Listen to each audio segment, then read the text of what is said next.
କୁକୁଡ଼ାଖଣ୍ଡି ବିଜୁ ଜୟନ୍ତୀ ପାଳିତ। ଆଜି କୁକୁଡ଼ାଖଣ୍ଡି ବ୍ଲକ ପରିସରରେ ସ୍ୱାଗତ ବିଜୁବାବୁଙ୍କ 108ତମ ଜୟନ୍ତୀ ପାଳନ କରାଯାଇଛି।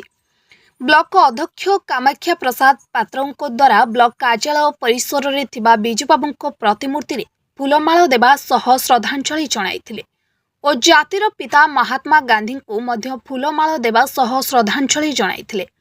ଏହି ଅବସରରେ ବ୍ଲକ ଉପାଧ୍ୟକ୍ଷା ବିଷ୍ଣୁପ୍ରିୟା ପାତ୍ର, ବ୍ଲକ ସଭାପତି ସୀତାରାମ ସାହୁ, ଉଦୟ ବେହେରା, କୈଳାସ ରଣା, କୈଳାସ ବିଷୋଇ, ଲକ୍ଷ୍ମୀ ସେଠୀ, ବ୍ଲକର ବିଭିନ୍ନ ପଞ୍ଚାୟତର ସରପଞ୍ଚ ଓ ସମିତି ସଭ୍ୟ ଓ ଜିଲ୍ଲା ପରିଷଦ ସଭ୍ୟ ଓ ମାନ୍ୟଗଣ୍ୟ ବ୍ୟକ୍ତିଙ୍କ ସହ ବହୁ କର୍ମଚାରୀ କର୍ମକର୍ତ୍ତା ଉପସ୍ଥିତ ରହିଥିଲେ ଓ ଶେଷରେ ଆମ୍ବଗଡ଼ା ସ୍ଥିତ ଓମଜରା ନିବାସଠାରେ ପହଞ୍ଚି ସେହି ଆଶ୍ରମ ବୁଦ୍ଧିଜୀବୀମାନଙ୍କୁ ବ୍ଲକ ଅଧ୍ୟକ୍ଷଙ୍କ ଦ୍ୱାରା ଫଳ ବଣ୍ଟନ କରାଯାଇଥିଲା।